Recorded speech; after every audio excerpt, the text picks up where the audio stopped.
사도행전 7장. 대제사장이 스데반에게 이것이 사실이요? 하고 물었다. 스데반이 말하였다.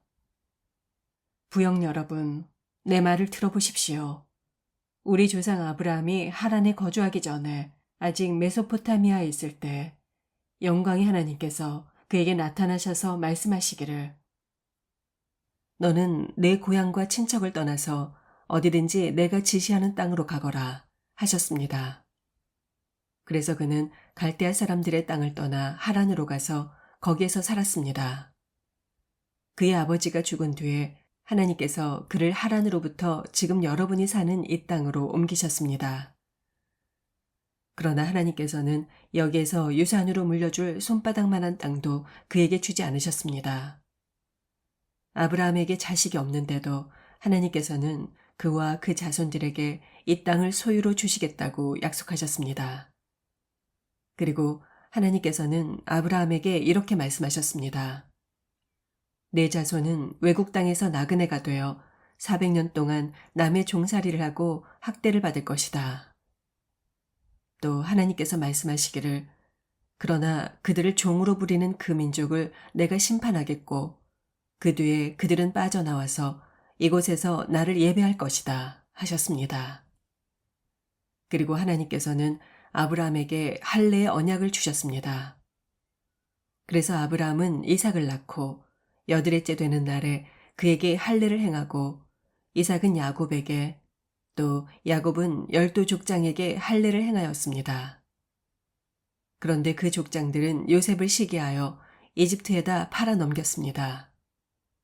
그러나 하나님께서는 그와 함께 하셔서 모든 환난에서 그를 건져내시고 그에게 은총과 지혜를 주셔서 이집트 왕 바로의 총애를 받게 하셨습니다.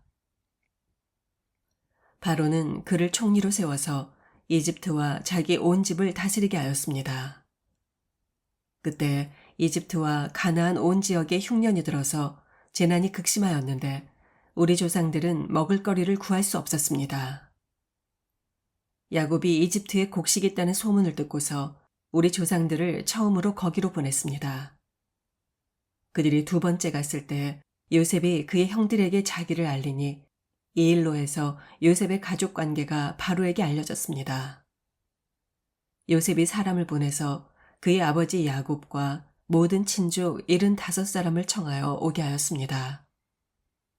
야곱이 이집트로 내려가서 그도 거기에서 살다가 죽고 우리 조상들도 살다가 죽었습니다.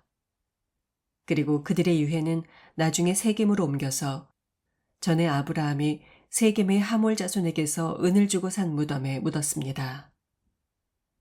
하나님께서 아브라함에게 약속하신 때가 가까이 왔을 때 우리 백성은 이집트에서 늘어나고 불어났습니다.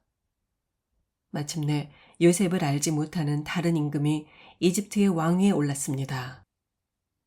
이 임금이 우리 결혜에게 교활한 정책을 써서 우리 조상들을 학대하되 갓난아기들을 내다버리게 하여서 살아남지 못하게 하였습니다. 바로 이때에 모세가 태어났습니다. 그는 용모가 아주 잘생긴 아기였습니다. 그 부모는 그를 3달 동안 몰래 집에서 길렀습니다. 그 뒤에 어쩔 수 없어서 내다 버렸는데 바로의 딸이 데려다가 자기 아들로 삼아서 길렀습니다. 모세는 이집트 사람의 모든 지혜를 배워서 그 하는 말과 하는 일에 능력이 있었습니다. 모세가 40살이 되었을 때 그의 마음에 자기 동족인 이스라엘 사람의 사정을 살펴볼 생각이 났습니다. 어느 날 그는 자기 동족 한 사람이 억울한 일을 당하는 것을 보고 그의 편을 들어 이집트 사람을 때려 죽여서 압박받는 사람의 원한을 풀어주었습니다. 그는 자기 동족들이 하나님께서 자기 손을 빌어 그들을 구원하여 주신다는 것을 깨달을 줄로 생각하였는데 그들은 깨닫지 못하였습니다. 이튿날 모세는 동족들이 서로 싸우고 있는 것을 보고 그들을 화해시키려고 이 사람들아 그대들은 한 형제가 아닌가 그런데 어찌하여 서로 해하는가 하고 말하였습니다. 그런데 동료에게 해를 입히던 사람이 모세를 떠밀고서 말하기를 누가 너를 우리의 지도자와 재판관으로 세웠느냐 어제는 이집트 사람을 죽이더니 오늘은 또 나를 그렇게 죽이려는 거냐 하였습니다. 이 말을 듣고서 모세는 도망하여 미디안 땅에서 나그네가 되었습니다. 거기에서 그는 두 아들을 낳았습니다. 40년이 지난 뒤에 천사가 시내산 광야에서 가시나무 떨기 불길 속에서 모세에게 나타났습니다. 모세가 이 광경을 보고 기이하게 여겨서 자세하게 보려고 가까이 가는데 주의 음성이 들렸습니다. 나는 내 조상의 하나님, 곧 아브라함의 하나님, 이삭의 하나님, 야곱의 하나님이다. 모세는 무서워서 감히 바라보지 못하였습니다. 그때 주께서 모세에게 말씀하셨습니다. 내 신을 벗어라. 내가 서 있는 곳은 거룩한 땅이다. 나는 이집트에 있는 내 백성이 학대받는 것을 분명히 보았고 또 그들이 신음하는 소리를 들었다. 그러므로 나는 그들을 구원하려고 내려왔다. 이제 내가 너를 이집트로 보내니 너는 가거라. 이 모세로 말하면 이스라엘 백성이 누가 너를 우리의 지도자와 재판관으로 세웠느냐 하고 배척했던 사람인데 하나님께서는 바로 이 모세를 가시나무 떨기 속에서 나타난 천사를 통하여 통치자와 해방자로 세워서 그들에게 보내셨습니다. 이 사람이 그들을 이끌어냈는데 그는 이집트 땅과 홍해에서 또 40년 동안 광야에서 놀라운 일과 표적을 행하였습니다. 하나님께서 나를 세우신 것과 같이 너희의 동족 가운데서 한 예언자를 세워주실 것이다 하고 이스라엘 백성에게 말한 사람이 바로 이 모세입니다.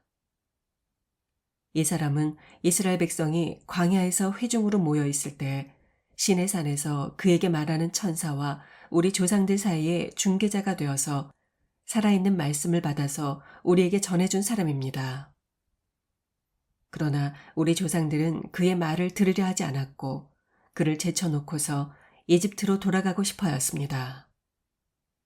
그래서 그들은 아론에게 말하였습니다. 우리를 인도할 신들을 만들어 주십시오. 이집트 땅에서 우리를 이끌어내온 그 모세가 어떻게 되었는지 우리는 모르겠습니다. 그때 그들은 송아지를 만들어서 그 우상에게 희생제물을 바치고 자기들의 손으로 만든 것을 섬기며 즐거워하였습니다. 그래서 하나님께서는 그들에게서 얼굴을 돌리시고 그들을 내버려 두셔서 하늘의 별들을 섬기게 하셨습니다.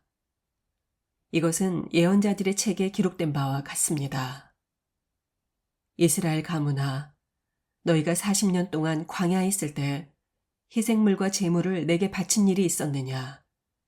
너희는 몰록 신의 장막과 레판 신의 별을 받들었다. 그것들은 너희가 경배하려고 만든 형상이 아니더냐. 그러므로 나는 너희를 바빌론 저쪽으로 옮겨버리겠다.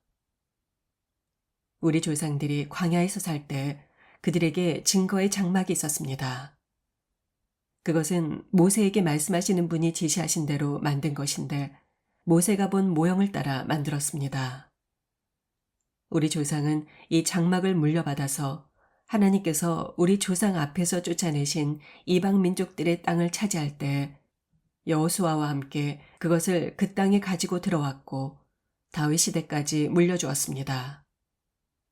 다윗은 하나님의 은총을 입은 사람이므로 야곱의 자손을 위하여 하나님의 거처를 마련하게 해달라고 간구하였습니다. 그러나 집을 지은 사람은 솔로몬이었습니다. 그런데 가장 높으신 분께서는 예언자가 말한 바와 같이 사람의 손으로 지은 건물 속에 살지 않으십니다. 나 주가 말한다. 하늘은 나의 보좌요, 땅은 나의 발판이다. 너희가 나를 위해서 어떤 집을 지어주겠으며 내가 쉴 만한 곳이 어디냐. 이 모든 것이 다 내 손으로 만든 것이 아니냐. 목이 곧고 마음과 귀에 할례를 받지 못한 사람들이여. 당신들은 언제나 성령을 거역하고 있습니다. 당신의 조상들이 한 그대로 당신들도 하고 있습니다. 당신들의 조상들이 박해하지 않은 예언자가 한 사람이나 있었습니까? 그들은 의인이 올 것을 예언한 사람들을 죽였고 이제 당신들은 그 의인을 배반하고 죽였습니다. 당신들은 천사들이 전해준 율법을 받기만 하고 지키지는 않았습니다. 그들은 이 말을 듣고 격분해서 스데반에게 이를 갈았다. 그런데 스데반이 성령이 충만하여 하늘을 쳐다보니 하나님의 영광이 보이고 예수께서 하나님의 오른쪽에 서 계신 것이 보였다. 그래서 그는 보십시오. 하늘이 열려 있고 하나님의 오른쪽에 인자가 서 계신 것이 보입니다. 하고 말하였다. 사람들은 귀를 막고 큰 소리를 지르고 일제히 스데반에게 달려들어서 그를 성 바깥으로 끌어내어 돌로 쳤다. 증인들이 옷을 벗어서 사울이라는 청년의 발 앞에 두었다. 사람들이 스데반을 돌로 칠 때에 스데반은 주 예수님, 내 영혼을 받아주십시오 하고 부르짖었다. 그리고 무릎을 꿇고서 큰 소리로 주님, 이 죄를 저 사람들에게 돌리지 마십시오 하고 외쳤다. 이 말을 하고 스데반은 잠들었다. 8장. 사울은 스데반이 죽임당한 것을 마땅하게 여겼다. 그날에 예루살렘 교회가 크게 박해받기 시작하여 사도들 이외에는 모두 유대 지방과 사마리아 지방으로 흩어졌다. 경건한 사람들이 스데반을 장사하고 그를 생각하여 몹시 통곡하였다. 그런데 사울은 교회를 없애버리려고 집집마다 찾아 들어가서 남자나 여자나 가리지 않고 끌어내서 감옥에 넘겼다. 그러나 흩어진 사람들은 두루 돌아다니면서 말씀을 전하였다. 빌립은 사마리아 성에 내려가서 사람들에게 그리스도를 전파하였다. 무리는 빌립의 말을 듣기도 하고 그가 하는 기적을 보기도 하는 가운데서 한 마음으로 빌립이 하는 말을 좇았다. 그것은 귀신 들린 많은 사람에게서 악한 귀신들이 큰 소리를 지르면서 나갔고 많은 중풍병 환자와 지체장애인들이 고침을 받았기 때문이다. 그래서 그 성읍에는 큰 기쁨이 넘쳤다. 그 성읍에 시몬이라는 사람이 있었는데 그는 마술을 부려서 사마리아 사람들을 놀라게 하며 스스로 큰 인물인 체 하는 사람이었다. 그래서 낮은 사람으로부터 높은 사람에 이르기까지 모두 이 사람이야말로 큰 능력자로 알려진 하나님의 능력이다 하고 말하면서 그를 따랐다. 사람들이 그를 따른 것은 오랫동안 그가 마술로 그들을 놀라게 하였기 때문이다. 그런데 빌립이 하나님 나라와 예수 그리스도의 이름을 알리는 복음을 전하니 남자나 여자나 다 그의 말을 믿고 세례를 받았다. 시몬도 믿게 되었고 세례를 받은 뒤에 항상 빌립을 따라다녔는데 그는 빌립이 기적과 큰 능력을 잇따라 행하는 것을 보면서 놀랐다. 사마리아 사람들이 하나님의 말씀을 받아들였다는 소식을 예루살렘에 있는 사도들이 듣고서 베드로와 요한을 그들에게로 보냈다. 두 사람은 내려가서 사마리아 사람들이 성령을 받을 수 있게 하려고 그들을 위하여 기도하였다. 그것은 사마리아 사람들이 주 예수의 이름으로 세례를 받았을 뿐 그들 가운데서는 아무에게도 아직 성령이 내리시지 않았기 때문이다. 그래서 베드로와 요한이 그들에게 손을 얹으니 그들이 성령을 받았다. 그때 시몬은 사도들이 손을 얹어 성령을 받게 하는 것을 보고 그들에게 돈을 내고서 말하기를 내가 손을 얹는 사람마다 성령을 받도록 내게도 그런 권능을 주십시오 하니 베드로가 그에게 말하였다. 그대가 하나님의 선물을 돈으로 사려고 생각하였으니 그대는 그 돈과 함께 망할 것이요.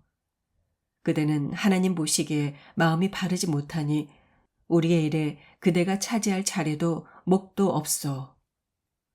그러므로 그대는 이 악한 생각을 회개하고 주께 기도하시오. 그러면 행여나 그대가 마음속에 품은 나쁜 생각을 용서받을 수 있을지도 모르오. 내가 보니 그대는 악의가 가득하며 불의에 얽매여 있소. 시몬이 대답하였다. 여러분들이 한 말이 조금도 내게 미치지 않도록 나를 위해서 주께 기도해 주십시오. 이렇게 베드로와 요한은 주님의 말씀을 증언하여 말한 뒤에 예루살렘으로 돌아가는 길에 사마리아 사람의 여러 마을에 복음을 전하였다. 그런데 주의 천사가 빌립에게 말하였다. 일어나서 남쪽으로 나아가서 예루살렘으로부터 가사로 내려가는 길로 가거라. 그 길은 광야길이다. 빌립은 일어나서 가다가 마침 에티오피아 사람 하나를 만났다. 그는 에티오피아 여왕 간다게의 고관으로 그 여왕의 모든 재정을 관리하는 사람인데 넷이었다. 그는 예배드리러 예루살렘에 왔다가 돌아가는 길에 마차에 앉아서 예언자 이사야의 글을 읽고 있었다.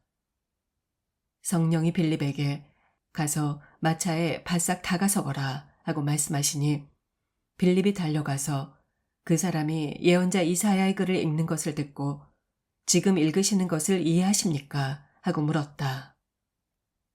그가 대답하기를 나를 지도해주는 사람이 없으니 내가 어떻게 깨달을 수 있겠습니까? 하고 올라와서 자기 곁에 앉기를 빌립에게 청하였다.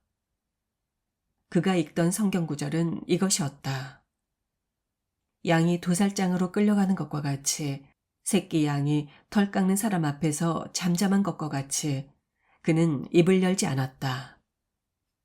그는 굴욕을 당하면서 공평한 재판을 박탈당하였다. 그의 생명이 땅에서 빼앗김을 당했으니 누가 그의 세대를 이야기하랴. 내시가 빌립에게 말하였다. 예언자가 여기에서 말한 것은 누구를 두고 한 말입니까? 자기를 두고 한 말입니까? 아니면 다른 사람을 두고 한 말입니까? 빌립은 입을 열어서 이 성경 말씀에서부터 시작해서 예수를 알리는 기쁜 소식을 전하였다. 그들이 길을 가다가 물이 있는 곳에 이르니 내시가 보십시오. 여기에 물이 있습니다. 내가 세례를 받는데 무슨 거리낌이 되는 것이라도 있습니까? 하고 말하였다. 빌립은 마차를 세우게 하고 내시와 함께 물로 내려가서 그에게 세례를 주었다. 그들이 물에서 올라오니 주의 영이 빌립을 데리고 갔다. 그래서 내시는 그를 더 이상 볼 수 없었지만 기쁨에 차서 가던 길을 갔다. 그 뒤에 빌립은 아소도에 나타났다. 그는 돌아다니면서 여러 성에 복음을 전하다가 마침내 가이사랴에 이르렀다. 9장. 사울은 여전히 주의 제자들을 위협하면서 살기를 띠고 있었다. 그는 대제사장에게 가서 다마스쿠스에 있는 여러 회당으로 보내는 편지를 써달라고 하였다. 그는 그 도를 믿는 사람은 남자나 여자나 가리지 않고 닥치는 대로 묶어서 예루살렘으로 끌고 오려는 것이었다. 사울이 길을 가다가 다마스쿠스 가까이 이르렀을 때 갑자기 하늘에서 환한 빛이 그를 둘러 비추었다. 그는 땅에 엎어졌다. 그리고 사울아, 사울아, 네가 왜 나를 핍박하느냐 하는 음성을 들었다. 그래서 그가 주님 누구십니까? 하고 물으니 나는 네가 핍박하는 예수다. 일어나서 성 안으로 들어가거라. 네가 해야 할 일을 일러줄 사람이 있을 것이다. 하는 음성이 들려왔다. 그와 동행하는 사람들은 소리는 들었으나 아무도 보이지는 않으므로 말을 못하고 멍하게 서 있었다. 사울은 땅에서 일어나서 눈을 떴으나 아무것도 볼 수가 없었다. 그래서 사람들이 그의 손을 끌고 다마스쿠스로 데리고 갔다. 그는 사흘 동안 앞을 보지 못하는 상태에서 먹지도 않고 마시지도 않았다. 그런데 다마스쿠스에는 아나니아라는 제자가 있었다. 주께서 환상 가운데서 아나니아야 하고 부르시니 아나니아가 주님 여기 있습니다 하고 대답하였다. 주께서 아나니아에게 말씀하셨다. 일어나서 고든 길 거리로 가서 유다의 집에서 사울이라는 다섯 사람을 찾아라. 그는 지금 기도하고 있다. 그는 환상 가운데서 아나니아라는 사람이 들어와서 자기에게 손을 얹어 시력을 회복시켜주는 것을 보았다. 아나니아가 대답하였다. 주님, 저는 그가 예루살렘에서 주의 성도들에게 얼마나 해를 많이 끼쳤는지를 많은 사람에게서 들었습니다. 그리고 그는 주의 이름을 부르는 사람들을 잡아갈 권한을 대제사장들에게서 받아가지고 여기에 와 있습니다. 주께서 그에게 말씀하셨다. 가거라. 그는 내 이름을 이방 사람들과 왕들과 이스라엘 자손 앞에 가지고 갈 내가 택한 내 그릇이다. 그가 내 이름을 위하여 얼마나 많은 고난을 받아야 할지를 내가 그에게 보여주려고 한다. 그래서 아나니아가 떠나서 그 집에 들어가 사울에게 손을 얹고 사울 형제, 형제가 오는 도중에 형제에게 나타나신 주 예수께서 나를 보내셨습니다. 그것은 형제가 시력을 회복하고 성령으로 충만하게 하시려는 것입니다. 하고 말하니 곧 사울의 눈에서 비늘 같은 것이 떨어져 나가고 그는 시력을 회복하였다. 그리고 그는 일어나서 세례를 받고 음식을 먹고 힘을 얻었다. 사울은 며칠 동안 다마스쿠스에 있는 제자들과 함께 지냈다. 그런 다음에 그는 곧 여러 회당에서 예수가 하나님의 아들이심을 선포하였다. 그 말을 듣는 사람들은 다 놀라서 말하였다. 이 사람은 예루살렘에서 예수의 이름을 부르는 이들을 마구 죽이던 바로 그 사람이 아닌가. 그가 여기 온 것도 그들을 잡아서 대제사장들에게로 끌고 가려는 것이 아닌가. 그러나 사울은 더욱더 능력을 얻어서 예수가 그리스도이심을 증언하면서 다마스쿠스에 사는 유대 사람들을 당황하게 하였다. 여러 날이 지나서 유대 사람들이 사울을 죽이기로 모의하였는데 그들의 음모가 사울에게 알려졌다. 그들은 사울을 죽이려고 밤낮으로 모든 성문을 지키고 있었다. 그러나 그의 제자들이 밤에 사울을 바구니에 담아서 성 바깥으로 달아내렸다. 사울이 예루살렘에 이르러서 거기에 있는 제자들과 어울리려고 하였으나 그들은 사울이 제자라는 사실을 믿을 수가 없어서 모두들 그를 두려워하였다. 그러나 바나바는 사울을 맞아들여 사도들에게로 데려가서 사울이 길에서 주님을 본 일과 주께서 그에게 말씀하신 일과 사울이 다마스쿠스에서 예수의 이름으로 담대히 말한 일을 그들에게 이야기해 주었다. 그래서 사울은 예루살렘에서 제자들과 함께 지냈는데 자유롭게 드나들면서 주의 이름으로 담대하게 말하고 헬라파 유대 사람들과 말을 하고 논쟁을 벌이기도 하였다. 그러나 유대 사람들은 사울을 죽일 음모를 꾸몄다. 신도들이 이 일을 알고 사울을 가이사랴로 데리고 내려가서 다소로 보냈다. 그러는 동안 유대와 갈릴리와 사마리아 온 지방에 들어선 교회는 안정이 되어 터전을 튼튼히 잡았고 주님을 두려워하는 마음과 성령의 위로로 정진해서 그 수가 점점 늘어갔다. 베드로는 모든 지방을 두루 다니다가 룻다에 내려가서 거기에 사는 신도들도 방문하였다. 거기에서 그는 8년 동안이나 중풍병으로 자리에 누워있는 애니아라는 사람을 만났다. 베드로가 그에게 애니아, 예수 그리스도께서 그대를 고쳐주십니다. 일어나서 자리를 정돈하시오 하고 말하니 그는 곧 일어났다. 룻다와 샤론에 사는 모든 사람이 그를 보고 주께로 돌아왔다. 그런데 요바에 다비다라는 여제자가 있었다. 그 이름은 그리스말로 번역하면 도르가인데 이 여자는 착한 일과 구제 사업을 많이 하는 사람이었다. 이 무렵에 이 여자가 병이 들어서 죽었다. 그래서 사람들이 그의 시신을 씻어서 다락방에 두었다. 룻다는 요바에서 가까운 곳이다. 제자들이 베드로가 룻다에 있다는 말을 듣고 두 사람을 그에게로 보내서 지체하지 말고 와달라고 간청하였다. 그래서 베드로는 일어나서 심부름꾼과 함께 갔다. 베드로가 그곳에 이르니 사람들이 그를 다락방으로 데리고 올라갔다. 과부들이 모두 베드로 곁에 서서 울며 도르가가 그들과 같이 지낼 때 만들어둔 속옷과 겉옷을 다 내보여 주었다. 베드로는 모든 사람을 바깥으로 내보내고 나서 무릎을 꿇고 기도를 하였다. 그리고 시신 쪽으로 몸을 돌려서 다비다, 일어나시오 하고 말하였다. 그 여자는 눈을 떠서 베드로를 보고 일어나서 앉았다. 베드로가 손을 내밀어서 그 여자를 일으켜 세웠다. 그리고 성도들과 과부들을 불러서 그 여자가 살아있음을 보여주었다. 그 일이 온 요빠에 알려지니 많은 사람이 주를 믿게 되었다. 그리고 베드로는 여러 날 동안 요빠에서 시몬이라는 무두장의 집에서 묵었다. 아멘.